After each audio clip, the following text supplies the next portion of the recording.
एक सर्कस में ring master शेर के साथ में सर्कस दिखा रही और रिंग मास्टर जो है वो जाहिर है कि शेर के लिए पूरा सेफ कर दिया जाता है। रिंग मास्टर अंदर होता है, बहुत सारे शेर खुले हुए और रिंग मास्टर उनके साथ में मौजूद थे। रोशनियां पूरी सर्कस के पंडाल में बिखरी हुई थी।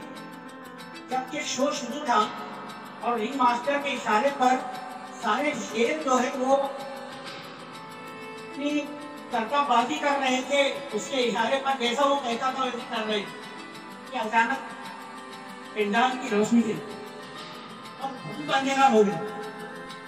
अब आप सोचेंगे उस रिंग मास्टर की क्या दुखी होती, तो उस वक्त 10 से 12 शेरों के साथ में उस पंडाल के अंदर अंधेरा है।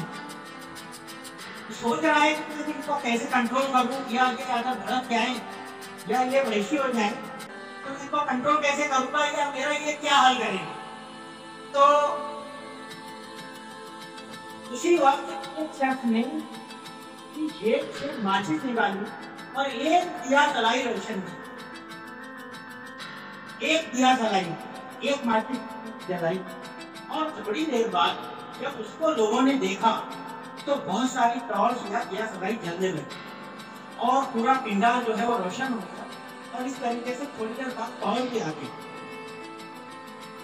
आप सोचिए जब खूब अंधेरा फैला हुआ हो, एक चीज काम आती है, बहुत हल्की सी रोशनी होती है जो उस अंधेरे का पूरा खात्मा करती है और उसको रोशनी में बदल देती है। ये रोशनी क्या है? ये रोशनी उम्मीद है।